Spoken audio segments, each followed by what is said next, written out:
அம்மா பால், அம்மா பால், சீக்கிரம் ஓடியாங்க, நேரம் ஆகுது. ஊத்திவிட்டுனா அடுத்த தெரு போகணும். இந்த வாரனே ஞாயிற்றுக்கிழமை பார்த்துக்கிடுங்க, அதான் கொஞ்சம் நேரம் ஆயிட்டு. உங்களுக்கு நம்ம ஞாயிற்றுக்கிழமை லீவு, அந்த லீவு இந்த லீவும்பிங்க. நம்மளுக்கு டெய்லி வந்தா தானே பொழப்பு. சட்டுனா வாங்கிட்டு விட்டுங்களா, நான் அடுத்த தெருவுக்கு போகணும்ல. அவங்க அப்புறம் ஏனே லேட்டுன்னு பேச்சுவாங்க. அதுக்கு தான் சீக்கிரம் வாங்கிட்டு விட்டீங்கன்னா நான் பாட்டுக்கு போயிடுவேன். ஆமாண்ணே, அது சரிதான். சரி சரி, ஊற்றுங்க ஊற்றுங்க. பால்காரனே, லிட்டர் பால் எப்படி ஊற்றுறீங்க? அது லிட்டரில் தாம்மா ஊற்றுறேன்.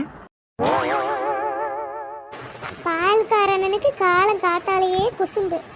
லிட்டரில் தானே எல்லாருமே ஊற்றுறாங்க, விலை எம்புட்டுன்னு கேட்டேன். Litre litre 50 ரூபாம்மா. நீங்களாம் வாங்குறதே இல்லை, எதுக்கு கேட்டுக்கிட்டு? வாங்கலாம்னு தானே கேட்குறோம், இப்படி சலிச்சுக்கிட்டா எப்படி? வாங்குற மூஞ்ச பார்த்தாவே நான் கண்டுபிடிச்சு விடுவேன். அட கீதா, காலையில நல்லா வாங்கி கட்டிகிட்டே இருக்கிறியா, வாய அடக்கு. அவருக்கு கவுண்டர் கொடுத்துக்கிட்டே இருக்கிற அப்படி இல்லை, அப்புறம் ஏன் நீயும் பேச்சுக்கு பேச்சு ஏதாவது கேட்டுகிட்டே இருக்கிற? அட அது இல்லடி நெட்டவள்ளி, அவரு அன்னைக்கு பார்த்து போரிங் பைப்பில் வச்சு தண்ணி அடிச்சுட்டு இருந்தாரு. நான் கூட குடன்னு நினச்சா பால் கேனை வச்சு அடிச்சுட்டு இருக்கிற அப்படி. அப்புறம் எப்படி நம்ம வாங்குறது? பாலை ஊற்றுனா பரவாயில்ல, வெறும் தண்ணி எல்லாம் ஊற்றுறாங்க.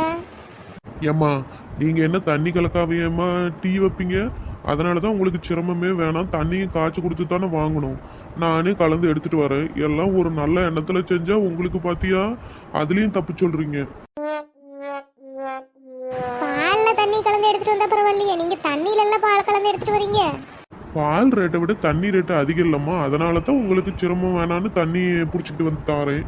ஏம்மா, எல்லாம் பால் வாங்கிட்டீங்களா? சென்னை கிளம்பட்டுமா? வாங்கியாச்சுனே வாங்கியாச்சு, நீங்க கிளம்புங்க. அவளுங்க அப்படியே தான் ஏதோ ஒன்று பேசிட்டு பாருங்க. சரிம்மா சரிம்மா, நான் பாறேன். இன்னும் நான் 5-6 தெருவுக்கு போய் பால் ஊற்றணும். 10 மணி. அப்புறம் இன்னைக்கு ஞாயிற்றுக்கிழமை, எதனா கவுச்சிக்கு வச்சு புழங்குறோம்லையா? மீனும் மட்டனும் எடுத்துட்டு வரேன்னு போய்க்கிறாங்கக்கா. வந்த வேடிக்கை தான் செய்யணும். நம்ம வீட்டில் எப்படி இங்கே ஒரு கோழி பிடிச்சி பொச்சிக்கிட்டு இருக்கிற அப்படி. அது இன்னைக்கு நம்ம வீட்டில் கோழி கறி தான் 10 மணி. சரி சரிக்கா. பத்து வீட்லேயும் பத்திராளி அக்கா வீட்லேயும் இன்னைக்கு நான்வெஜ் தான். அடி தூள். ஞாயிற்றுக்கிழமைன்னா தவறது இல்லை. ஆமாம், அது கவுச்சி பழங்கள்னாவே ஞாயிற்றுக்கிழமை மாதிரியே இல்லை பற்றியா. அதனால் நாங்கள் எப்படியும் கோழி மட்டனும் எடுத்துக்கிடுவோம் வாரம். ஏன் 4 முடி உங்கள் வீட்டில் எடுக்கலையா? எங்கள் வீட்டில் அந்த பிள்ளைங்க பிரியாணி தாங்க கேட்டுக்கிட்டு இருக்கிறாங்க. அதுதான் எடுத்துகிட்டு வந்து இனிமேல் செய்யணும். இப்போ இருக்கிற பிள்ளைங்களாம் எப்போ பாரு இந்த பிரியாணின்னே தான் கேட்குறாங்க.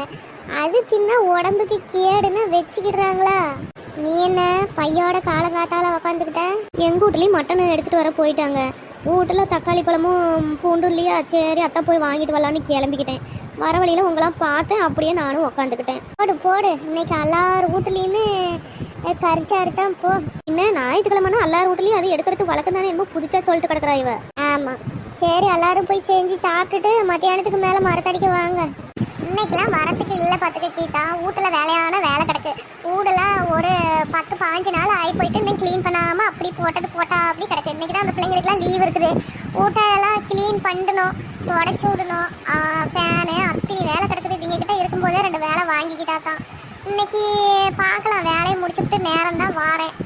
கறியை தின்னுபிட்டு நல்லா தூங்குறத விட்டுவிட்டு என்னக்கா ஊட்ட கலவரன் காட்ட கலவரன்னு ஊடே ஒரே மண் அண்டி போய் கிடக்குது கீட்டா. அந்த காத்துக்கு என்ன பண்றது, பிப்பு எடுத்துக்குது வேற. சரி அப்ப நீங்க எல்லாம் வந்துடுறீங்களா? நீங்களுக்கும் வேலை கிடக்குதா? நாளாம் வரமாட்டேன். 4 முடி நாளாம் கறி குழம்பு சாப்பிட்டாவே நல்லா அடிச்சு போட்ட மாதிரி தூங்கி போயிருவேன். நல்லா உறங்கிட்டு நாளைக்கு பார்க்கலாம். ஆமாம்மா, எனக்கும் வேலை கிடக்கு.